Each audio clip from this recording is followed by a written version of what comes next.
Okay, Kieran, thanks for taking the time out to talk to Revolution TV about the Datchet Tournament from last year and from tomorrow's tournament, which is happening. Last year it started out with a draw, a 1-1 draw against UCB. Tell us the highlights of that game. Well, we started off pretty well. Actually, I think it was with the first 2 minutes or so. Kenny scored the first goal and we looked like we were going to get rolling. From the outset, I thought we had a good chance of winning the tournament. I didn't actually expect us to win it in the end, but with Kenny's goal, it made us, a bit of belief in ourselves that we could actually go that far.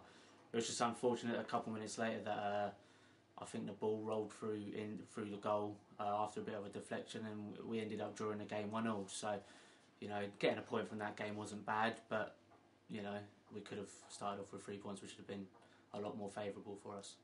Sure, no, definitely.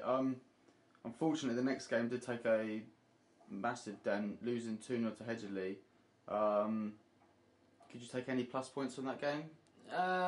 Well, not really, because I remember that it was me. I'll take the blame for that game. We went from 4-4-2 to 4-5-1 because Hedgerley were a Division 1 side then. I stupidly took someone out from the two strikers and put them into midfield. It didn't work. We lost 2-0, and that really dented our chances of progressing through. So, in the end, we went on to our next game, and the rest of the day is history. And as you're saying, on to the next game, you changed it back to 4-4-2. Yeah. You scrapped the 4-5-1. You done the game against Shooting Stains. You drew 0-0. And again, another draw. So from only 2 games, you've only scored 1 goal. You've let in 3. You've only got 2 points. It's not looking great at this point, is it? No, it's not. And we could have got another 3 points against Shooting Stains. Jake missed a penalty that we got rewarded for a dive. I think Mitchell will say that it was a dive. But those things happen in football. But Jake missed the penalty. You could have said justice was done. But we ended up drawing that game as well. So, which we ended up with 2 points, scoring 1 goal and conceding 3. So it wasn't a favourable way of getting through. But in the end, we got there, and so. Anybody looking on from that would have suggested that maybe the next game, knockouts, you've not won yet. Sure, you might be going home, and the next opposition was a team that we've met before, was Hobgoblin Hangover, and it just became this, from there to the next game to the next game, an extraordinary run of golden goals. And we'll talk about the first one with Hobgoblin. 2-1, we won. Talk to us through that game. Well, that Hobgoblin game, it was good to be in a quarter-finals. But we did go 1-0 down with about 2-3 minutes left, and I thought it was over. I stood there and I was like, we're going home early. Might even be able to catch a bit of a Super Sunday game. We went 1-0 down. We were lucky to get a free kick with a couple of seconds to go. Mitchell put an absolutely fantastic ball, put it straight in the mixer as you're meant to do, and in the end, Jake bundled that ball in the net. I think it might have had a bit of help from Callum and everyone else in there, but it doesn't matter what went in, at least it went in.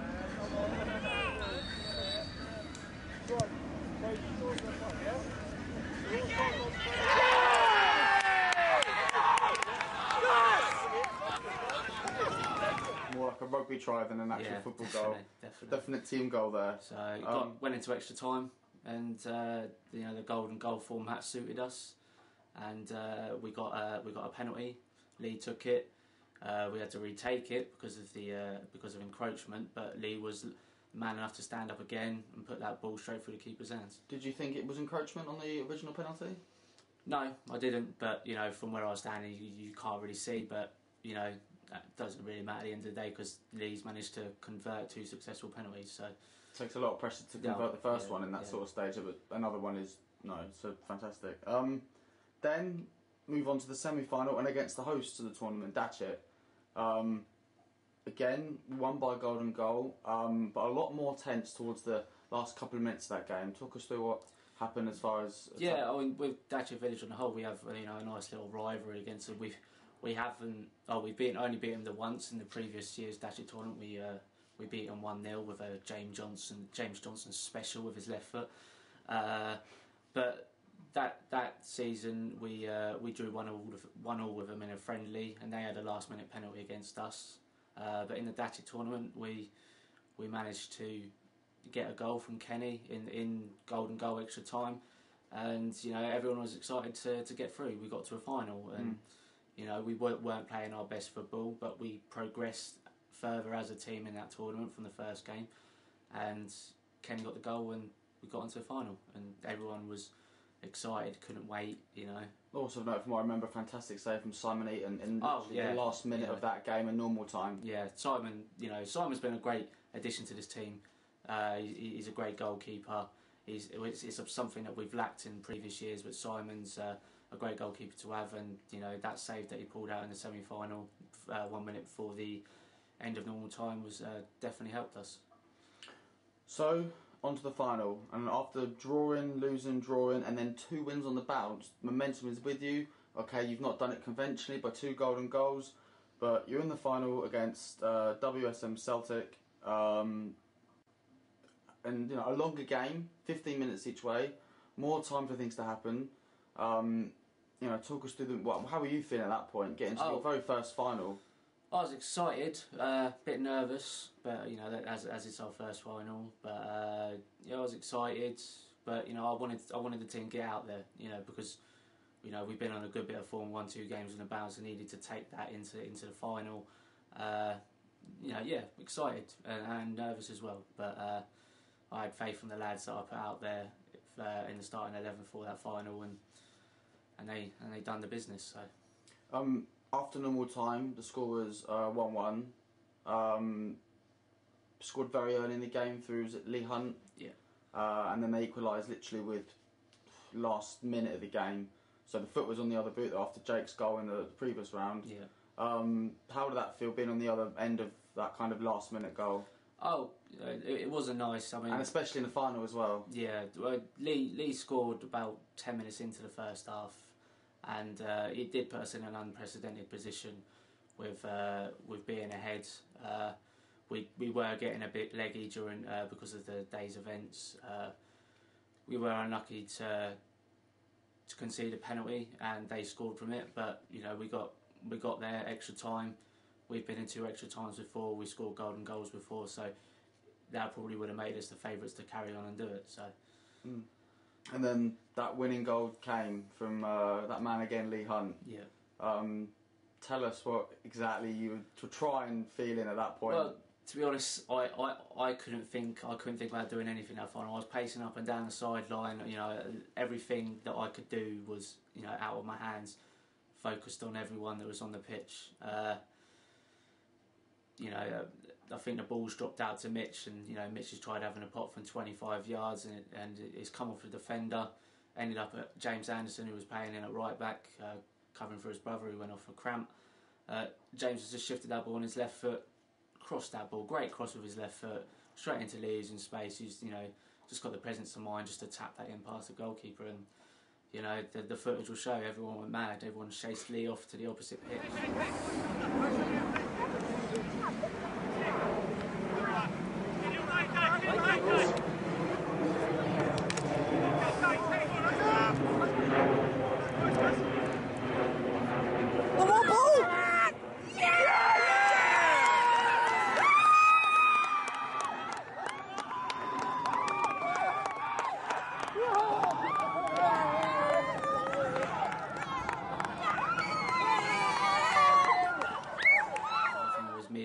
At the first there, and everyone was happy, everyone was delirious, and total pandemonium. Total pandemonium, yeah. Total pandemonium. It was something that I've watched over and over again since then, and especially this weekend as well, since we're back in the tournament tomorrow, and so yeah.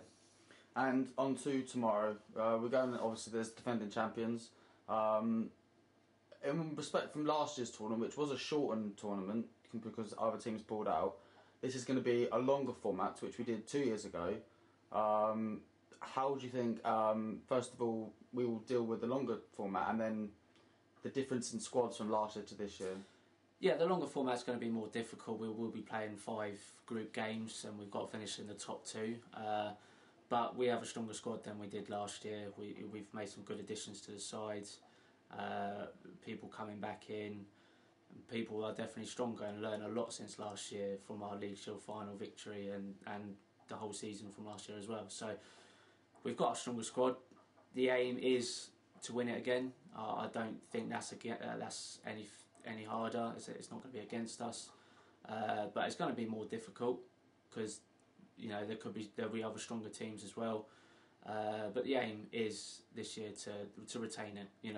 Defending champions. You can be marked on how good a champions you are. You've won it once, but to be the best, you've got to retain what you've had before. And if we can retain the Atlantic Celtic Trophy, that'll show that how good we are as a team. And if you don't get that flying start that, obviously everybody wants, that first game with that win under your belt, because obviously from last year's form wasn't a very good start, will that worry you? Or will you think, you know what, last year this happened and, look what happened?